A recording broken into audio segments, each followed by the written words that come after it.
Olá, boa noite. Terceiro dia de atividades do Papa na Indonésia. Santo Padre celebra a primeira missa em estádio de Jacarta. Pontífice foi a uma mesquita para um encontro interreligioso. Francisco se reuniu com pessoas assistidas pelas obras de caridade. Catedral da Sé, Igreja Mãe de São Paulo, celebra 70 anos de dedicação. Com a piora do ar pelas queimadas, agosto foi o pior dos últimos 13 anos em Minas Gerais. Jovem que perdeu perna após acidente encontrou no esporte um novo significado para a vida. Em Juazeiro do Norte, no Ceará, o início da festa e a tradicional romaria da Mãe das Dores. O Canção Nova Notícias está começando.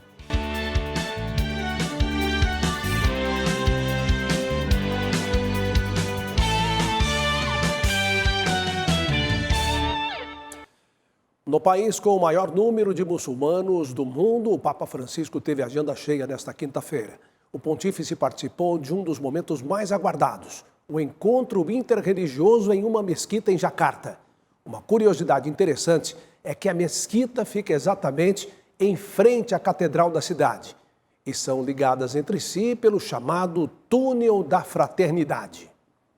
Francisco participou de um encontro interreligioso na mesquita Etisklau, a maior do Sudeste Asiático, com espaço para 120 mil pessoas, no centro da capital, bem próxima da Catedral Nossa Senhora da Assunção. Na recepção, ganhou flores e foi acolhido pelo grande imã Nazarundi Umar. O pontífice fez sua saudação citando o Túnel da Amizade, antiga passagem subterrânea restaurada para conectar o local de oração dos muçulmanos com a catedral cristã. Qui invece è diverso, perché tutto è illuminato. Quando pensamos num túnel, imaginamos um caminho escuro e se estamos sozinhos, é assustador.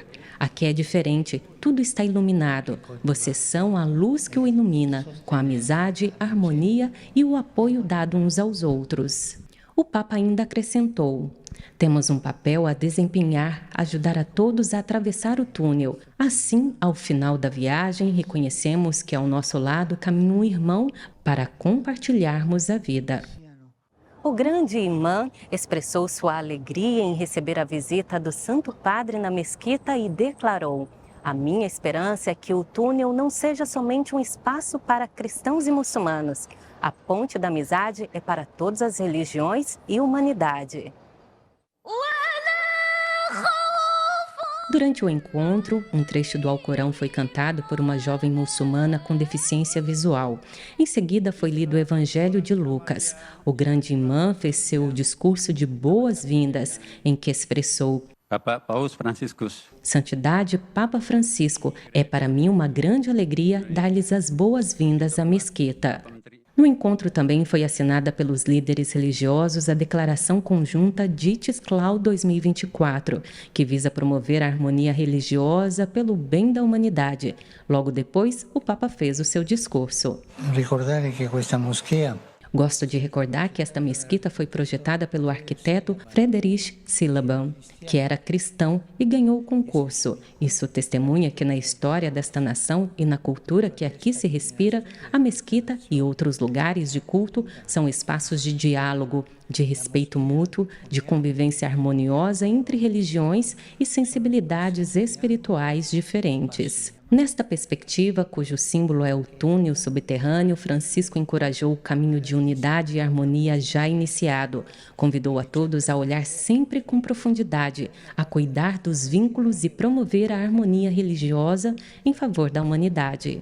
Após o encontro interreligioso, o Papa Francisco se dirigiu à sede da Conferência Episcopal da Indonésia, onde se encontrou com os assistidos pelas obras de caridade do país. Ao saudar uma centena de doentes, pessoas com deficiência e os pobres, afirmou que eles são pequenas estrelas brilhantes no céu deste arquipélago, os membros mais preciosos desta igreja.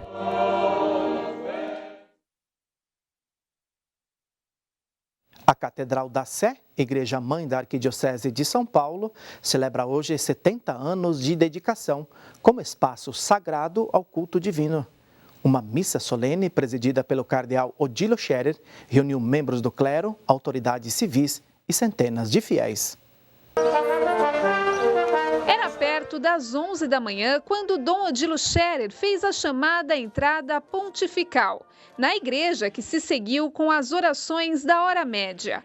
Depois, o início da Santa Missa Solene em comemoração aos 70 anos da dedicação da Sé. A catedral foi dedicada para o culto divino.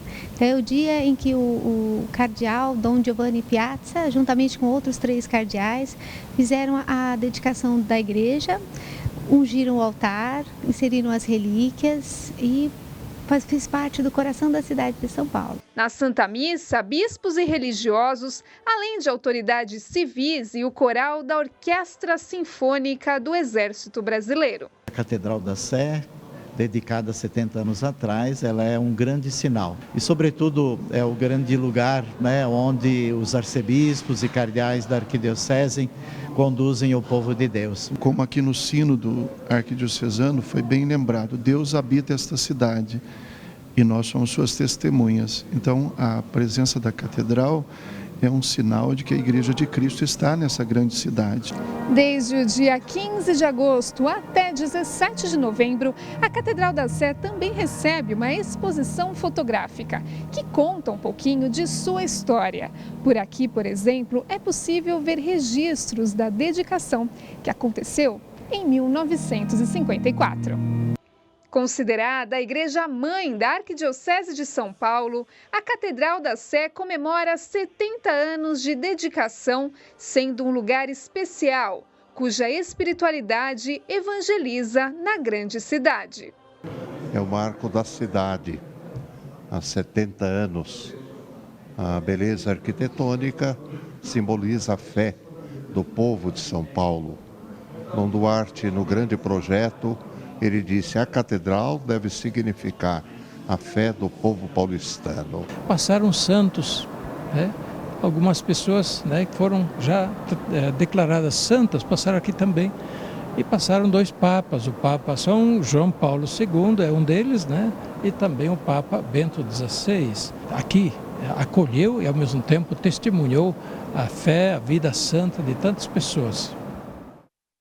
Há mais de 7 décadas no Brasil, uma organização formada por homens e mulheres contribui para que milhares de pessoas alcancem a sobriedade. O Grupo Alcoólicos Anônimos chegou em nosso país ainda na década de 1940. Um dos primeiros contatos com a bebida pode ocorrer na juventude, como forma de diversão e algo passageiro. Mas o excesso, cedo ou tarde, traz consequências. No começo existe um desejo de usar que progressivamente vai se transformando numa necessidade. A pessoa sente que não vive sem a substância. A pessoa desenvolve um comportamento de busca poderoso a fim de garantir a próxima dose. E a vida dela vai se organizando para a próxima dose.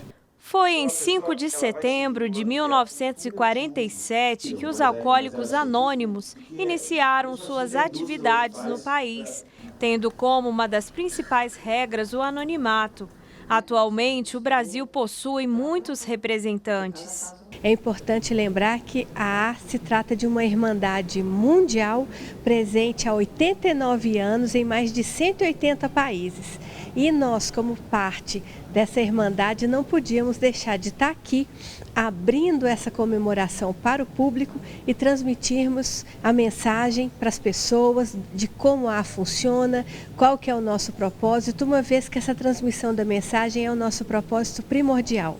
De acordo com o relatório da Organização Mundial de Saúde, a OMS, o transtorno por uso de álcool atingiu mundialmente 400 milhões de pessoas com 15 anos ou mais, enquanto que 209 milhões viviam com dependência do álcool. O grupo realiza reuniões diárias de forma online e tem ajudado muitas pessoas a superar suas dificuldades em relação ao consumo de bebida alcoólica. No Brasil, nós estamos atualmente com uma média de 4.000 grupos, com quase 8.000 reuniões presenciais por semana. Se a pessoa quiser participar, é só ela chegar nos grupos. E aí aqui eu quero deixar um caminho para todo mundo que quiser conhecer um pouco melhor a Irmandade de Alcoólicos Anônimos, que é por meio do nosso site, www.aa.org.br. Por hoje é isso. Amanhã voltaremos com novas informações de São Paulo. Nas últimas semanas, a qualidade do ar piorou em todo o país por causa das queimadas. Em agosto, foram registrados quase 70 mil focos de incêndio. O mês passado foi o pior dos últimos 13 anos em Minas Gerais. Céu com névoa durante todo o dia. Nas últimas semanas tem sido assim em vários lugares de Minas Gerais. Cheiro de fumaça e chão de fuligem explicam tal situação. Dados do Corpo de Bombeiros de Minas Gerais apontam que em agosto foi registrado um número recorde de queimadas em vegetação. 6 mil focos de incêndio, uma média de 190 pontos por dia. Esse mês de agosto superou todos os meses de agosto dos anos anteriores. Superou bastante, né? E isso levanta uma preocupação para esse mês de setembro que se inicia. Mais de 90% dos focos de incêndio são causados pelo próprio homem. No mês passado, o Brasil registrou quase 69 mil focos de queimadas. Os dados do Instituto Nacional de Pesquisas Espaciais revelam uma alta de mais de 140% comparado ao mesmo período de 2023. Em audiência pública na Comissão de Meio Ambiente, a ministra Marina Silva disse que as mudanças climáticas, as queimadas e os desmatamentos podem provocar o desaparecimento do Pantanal, um dos biomas mais importantes dessa região do mundo. A ministra do Meio Ambiente e Mudança do Clima espera do Congresso a criação de um marco regulatório de emergência climática. Enquanto isso, a fauna e flora das áreas atingidas vivem riscos reais e constantes. Aqui em Minas Gerais predomina o bioma cerrado, né? Então, os principais animais prejudicados são aqueles que têm um deslocamento mais lento, né? Então, a gente pode ter, por exemplo, tatu, alguns lagartos também, né? São animais mais lentos e que não conseguem fugir desses incêndios em vegetação, que muitas vezes podem ser velozes pela própria incidência de ventos que é maior nessa época do ano e a própria vegetação que está mais seca. Fumaça que piora a qualidade do ar e traz prejuízos para a família de Lucinéia. Principalmente porque meus meninos têm bronquite, então é terrível, muito, muito ruim. E a gente nem consegue dormir direito, né? Porque fica com dificuldade para respirar. Para quem sofre com doenças respiratórias, algumas atitudes podem ajudar. A gente orienta até o uso de máscara para evitar esse contato muito grande com as fuligens, porque a fuligem pode ser sim um fator desencadeante. E aí a máscara vai proteger não só disso, mas a gente cria um microambiente um pouco mais úmido dentro da máscara. E isso evita também as crises respiratórias. Diante da falta de previsão de chuva, a consciência será essencial. O papel do cidadão é o mais importante nesse processo, né? Entender que aquele incêndio, que muitas vezes ele começa pequeno, ele pode se alastrar e causar prejuízo para toda a sociedade, não apenas para a nossa geração, mas para gerações futuras também.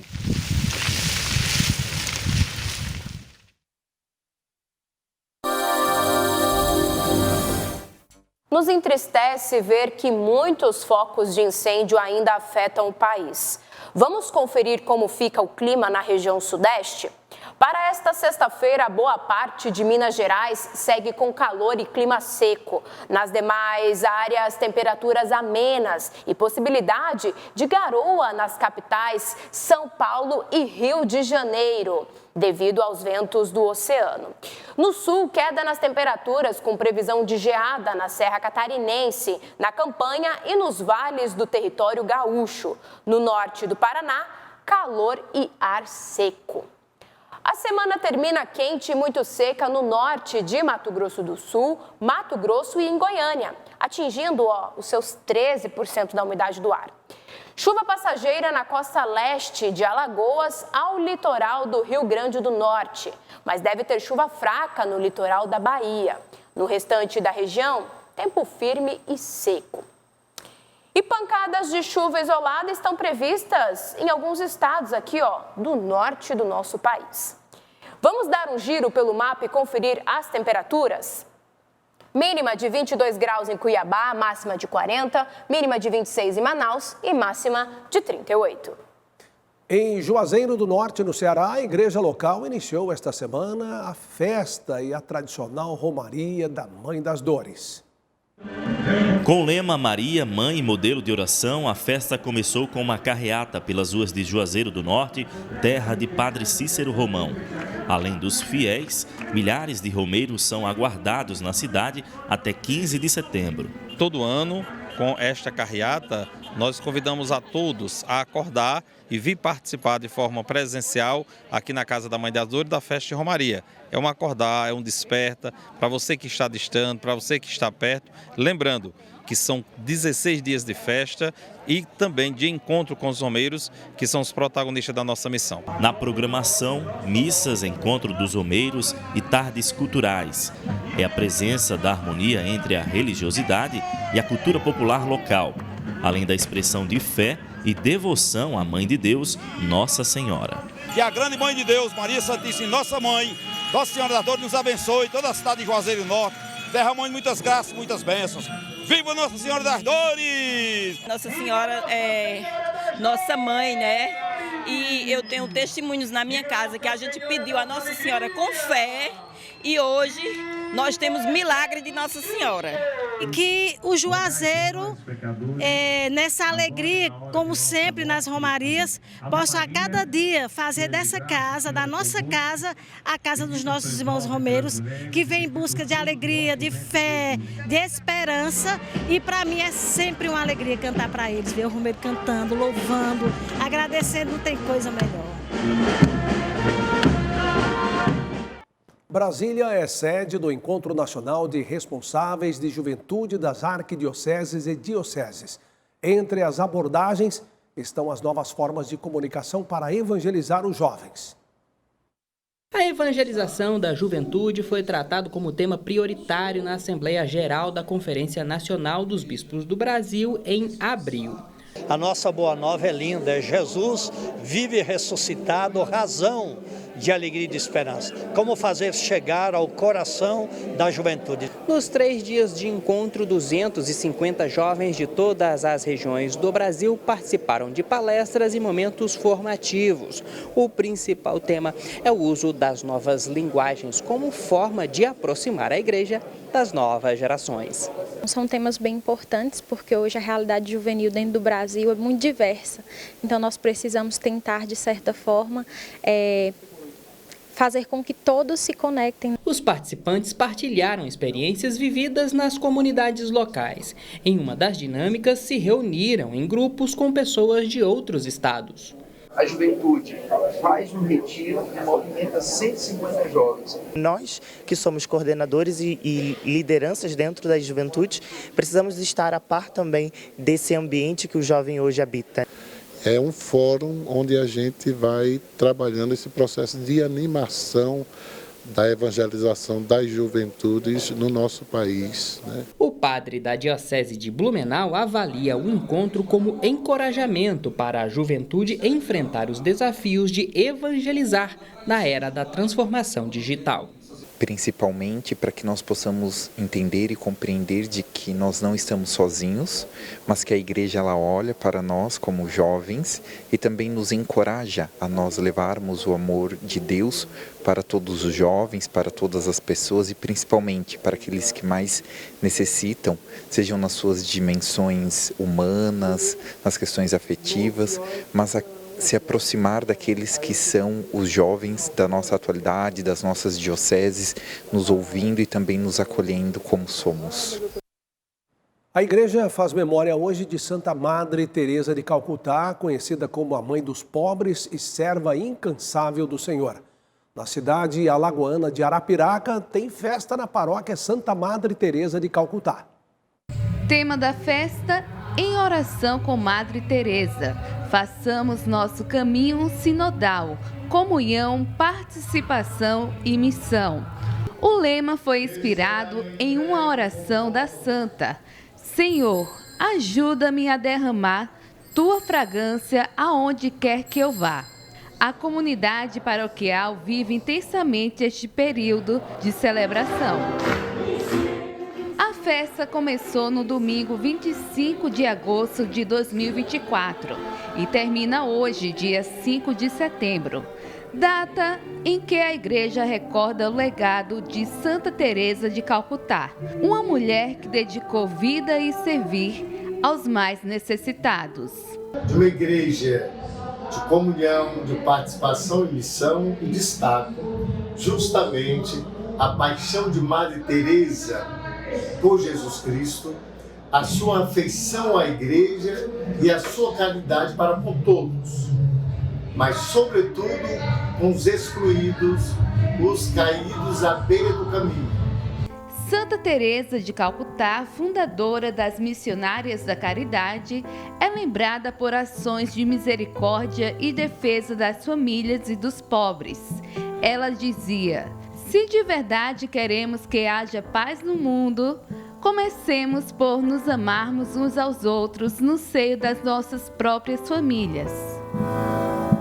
Madre Teresa morreu no dia 5 de setembro de 1997. A canonização no dia 4 de setembro de 2016 foi autorizada pelo Papa Francisco e o início do processo começou com o reconhecimento de um milagre ocorrido no Brasil. Vida e obra de Madre Teresa inspiraram milhões ao redor do mundo a servirem a Cristo nos mais pobres entre os pobres.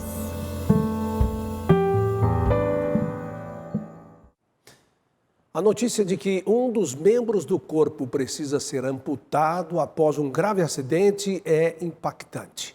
Foi o que aconteceu com uma mulher que viu no esporte a oportunidade para se reencontrar. Patrícia sofreu um acidente de motocicleta há 4 anos, ao ser atingida por um carro. Ela teve de amputar uma das pernas. Aí eu entrei no hospital na sexta-feira, na segunda-feira eu já estava em casa, eu amputei no mesmo dia. Com 45 dias eu já fui para uma clínica, comecei a andar com a prótese. O doutor indicou que eu precisaria manter o corpo em movimento agora, né? Tinha que começar a fazer academia. Até então, Patrícia nunca havia praticado esporte e esse foi um dos meios que encontrou para ressignificar a vida. Fiz um pouco de crossfit, daí foi quando eu fui numa outra academia. E o meu treinador é amigo do Guto Nascimento, né? Que é o meu treinador da equipe, né? Aí ele falou: Patrícia, eu falei de você com o Guto, ele falou para você conversar com ele para você entrar para o Paralímpico. Você sabe o que é o halterofilismo paralímpico?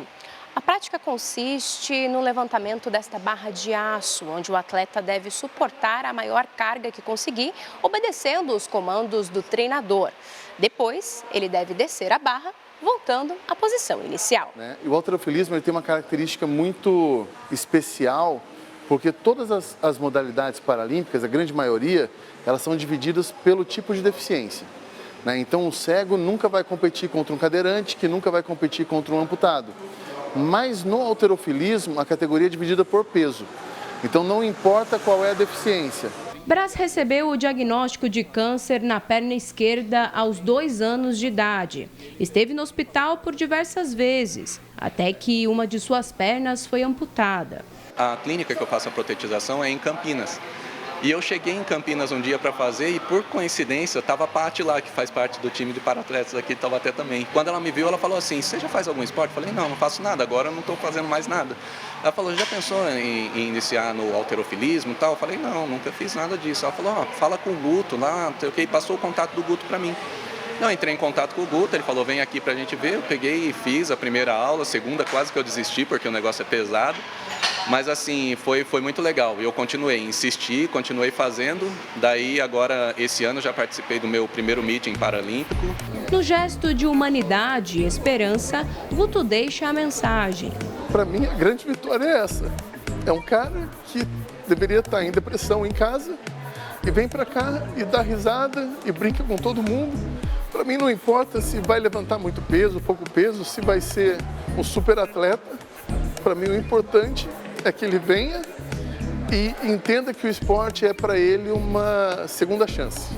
a certeza de que a gente pode tudo, a certeza de que não existe limitação, que a limitação está na cabeça da gente, que a gente pode fazer o que a gente quiser e que o sonho da gente é alcançável, a gente é só colocar empenho que a gente consegue fazer.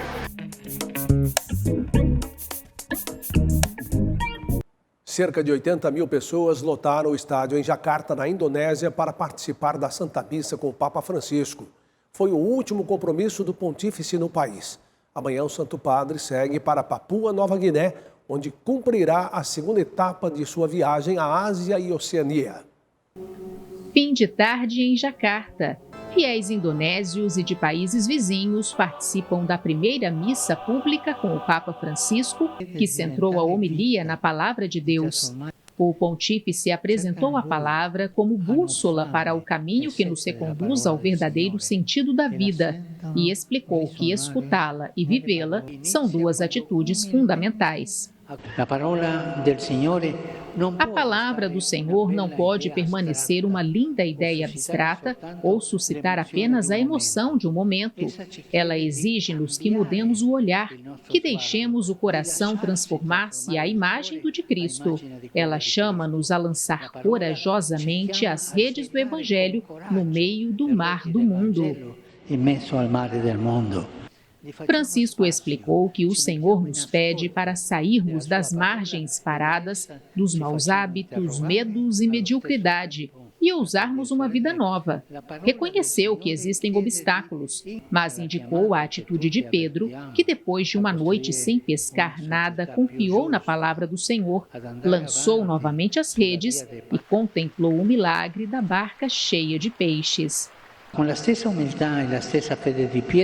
Com a mesma humildade e fé de Pedro, também nos é pedido para não ficarmos prisioneiros dos nossos fracassos e, em vez de permanecermos com os olhos fixos nas nossas redes vazias, olharmos para Jesus e confiarmos nele.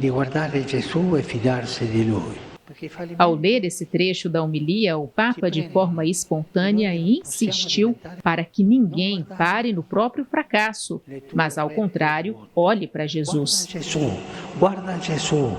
Ao concluir, recordou Santa Teresa de Calcutá, cuja memória celebramos hoje, e pediu ao povo indonésio que sejam construtores da esperança, que não desilude e abre a uma alegria sem fim. A TV Canção Nova acompanha a viagem apostólica do Papa Francisco à Ásia e Oceania e transmitirá os principais eventos desta jornada do Santo Padre, que vai até 13 de setembro. Isso é possível porque você, sócio e benfeitor, contribui com esta obra que evangeliza 24 horas por dia. Estamos com 14% na campanha de setembro. Seja Família Canção Nova, para seguirmos juntos, contando histórias de vida, fé e esperança. Doe pelo Pix, com a chave pix.cançãonova.com. pix.doação@cançãonova.com. Obrigado por seu comprometimento. Todo ano, ações de conscientização para o aleitamento materno são realizadas pelo Brasil. Além do benefício à saúde da criança e da mãe, a amamentação pode reduzir o risco de câncer de mama. Nayane é mãe do Bernardo, primeiro filho com 9 meses de vida. No início, após a pujadura, nome dado à descida do leite, vieram algumas complicações. Eu não sabia o que estava acontecendo, mas acabou que eu tive um processo de mastite, um processo que a gente chama de mastite. E aí, o bebê ele não consegue, dar conta da quantidade de leite que está sendo produzido, as mamas ficam bastante inflamadas e eu precisei buscar ajuda.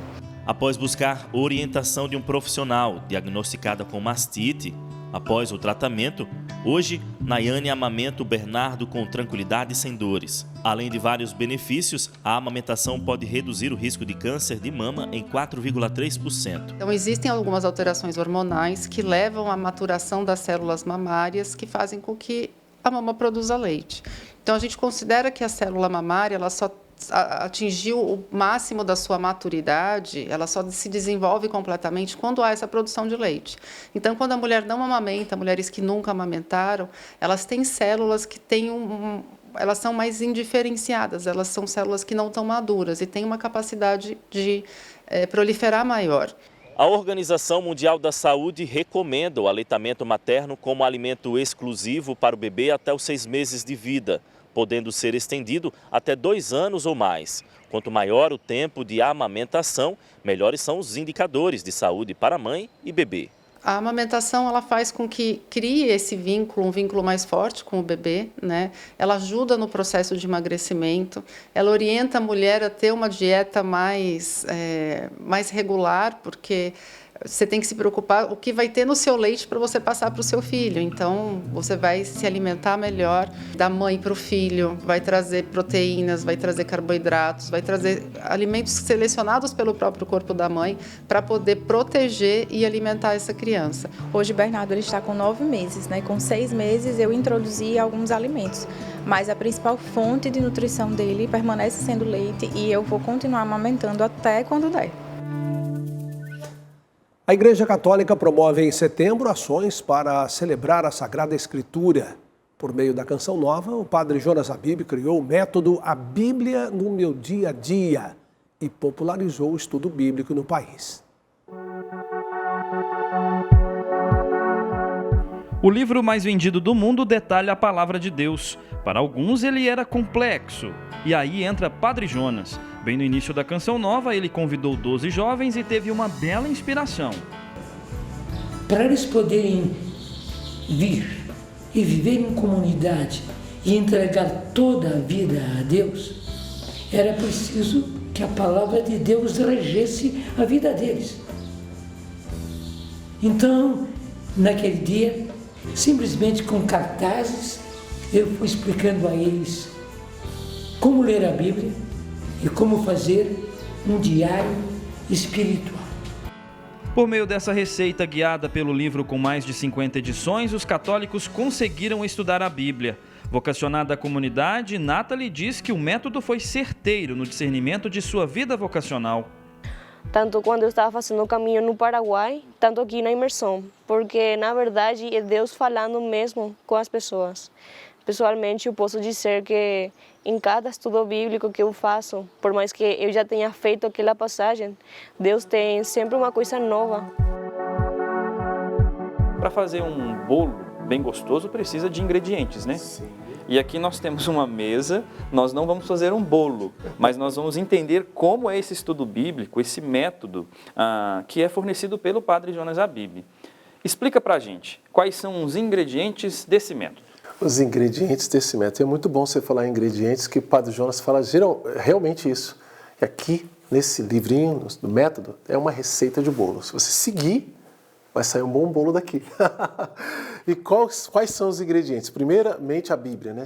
O outro que você vai precisar também são as canetas coloridas, com várias cores diferentes. Isso aqui é didático para que a gente identifique as realidades no método. Precisamos também de um caderno para anotar, que vai ser o nosso diário espiritual. Para ensinar de forma prática, a TV Canção Nova exibe um programa com o método de Padre Jonas. A Bíblia no Meu Dia a Dia está no ar de segunda a sexta, às 7h45 da manhã e às 6h30 da noite. Eu preciso alimentar minha alma todos os dias com a palavra. É como se ela fosse um remédio ou uma vitamina espiritual que vai me dando fortaleza, robustez, que vai me ensinando a caminhar nos caminhos de Deus e principalmente a adequar a minha vida àquilo que são os princípios bíblicos. É exigente? Não. Logo, logo você vai perceber. Como assim? Assim como você não fica sem banho, você vai perceber que não vai ficar sem Bíblia. Será uma necessidade que se criou em você.